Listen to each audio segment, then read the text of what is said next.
I've spent 12 years studying glaciers from Alaska to Antarctica, but nothing, absolutely nothing, prepared me for what I heard that morning in eastern Greenland. The ice was singing, not the usual creaking and groaning that every glaciologist knows by heart. This was different. This was music.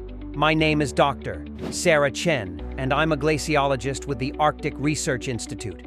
In July of 2023, I was leading a team documenting accelerated ice loss along the Sermelik Fjord, when we first encountered what the local Inuit guides quietly called Sila's breath, the voice of the weather spirit carried through ice.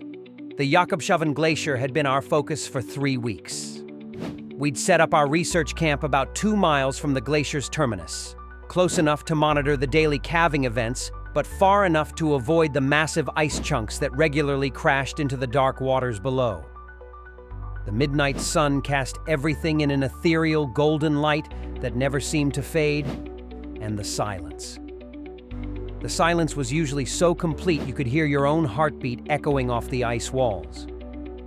But on July 15th, the silence was broken. I woke at what my watch claimed was 4 in the morning, though the sun hung just as bright as it had when I'd fallen asleep 6 hours earlier. Something had pulled me from deep sleep. Not a sound exactly, but a vibration that seemed to resonate through my bones. I unzipped my tent and stepped onto the frozen ground, my breath forming small clouds in the -10-degree air. That's when I heard it clearly for the first time. A low, haunting note drifted across the landscape, rising and falling like a whale song, but deeper, more resonant. It seemed to come from everywhere and nowhere at once, as if the very landscape was humming. The note held for perhaps 30 seconds, then shifted to a higher pitch, creating an otherworldly harmony that made the hair on my arms stand up beneath my thermal layers. Dr. Chen?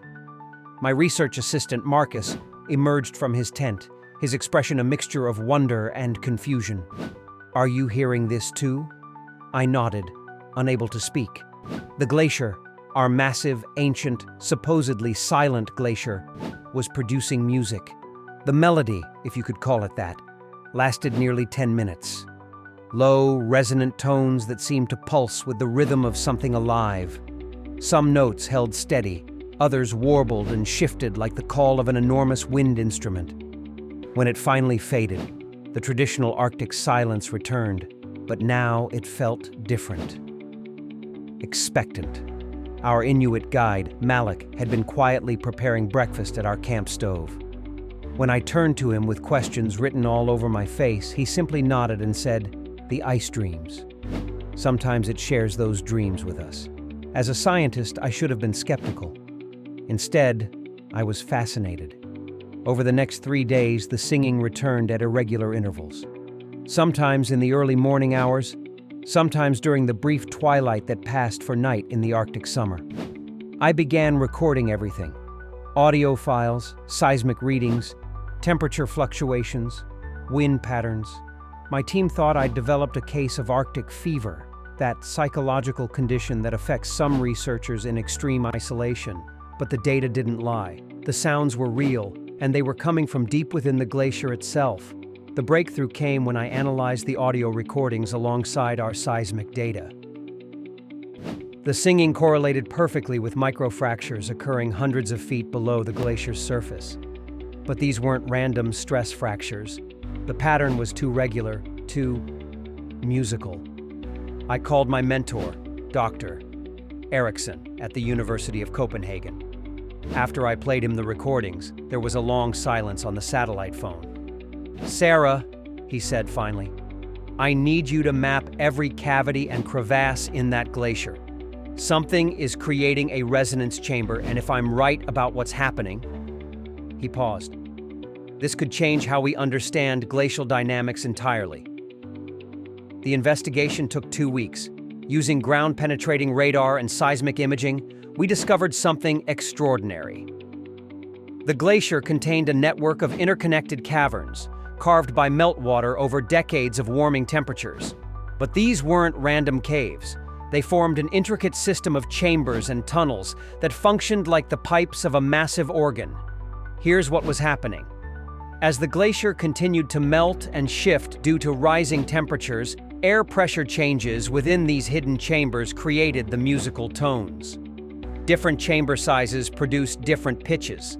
The network of tunnels acted as resonating tubes, amplifying and modifying the sounds. When wind patterns aligned just right with the glacier's internal pressure systems, the entire structure became a natural instrument. But there was more to discover. Malik introduced me to his grandmother, Siku, an 87-year-old woman whose knowledge of traditional stories ran as deep as the fjord itself. Through Malik's translation, she told me that her great-grandmother had spoken of ice songs, but they had been silent for over 60 years. The ice speaks when it is changing, she explained, her weathered hands gesturing toward the glacier. When I was a child, my grandmother said the songs meant the ice was remembering how to be water again. Her words sent chills through me that had nothing to do with the Arctic air. The traditional knowledge aligned perfectly with our scientific findings. The singing occurred only when specific temperature and pressure conditions existed within the glacier, conditions that were becoming more frequent as climate change accelerated the melting process. The Inuit had observed this phenomenon generations ago, understanding instinctively what it took our modern instruments to measure. The ice was undergoing fundamental structural changes. But Siku shared one more detail that changed everything. The songs are different now, she said, her eyes fixed on the distant glacier, sadder, like a goodbye song. When I analyzed our recordings more carefully, comparing them to the traditional descriptions Malik translated, I realized she was right. The historical accounts described higher, more varied melodies. Our recordings showed predominantly lower tones, with less complexity and shorter duration. The glacier wasn't just singing, it was singing its swan song. Over the following weeks, as we prepared to break camp, the music became more frequent, but also more fragmented. What had been haunting, complete melodies, became broken phrases, incomplete harmonies that started and stopped abruptly. The glacier's internal structure was changing too rapidly for the acoustic chambers to maintain their delicate balance. On our final night in Greenland, I sat alone by the fjord, listening to what I knew might be the last complete song from the Jakobshavn Glacier. The melody rose from the ice, complex and beautiful and heartbreaking, carried across the water by the Arctic wind. It lasted nearly 20 minutes, the longest performance we'd recorded. When it ended, the silence felt absolute. 3 months later, satellite images showed that a major section of the glacier's internal chamber system had collapsed. The singing had stopped completely. But our research opened new understanding about how glaciers respond to climate change. The acoustic phenomena we documented provided early warning signs of structural instability, potentially giving us new tools for predicting glacial collapse. More importantly, it reminded us that indigenous knowledge often contains scientific truths we're only beginning to understand. The Inuit have always known that ice has a voice. They understood that when that voice changes, it's telling us something important about the world we share. As I write this, back in my office in Copenhagen, I still have those recordings.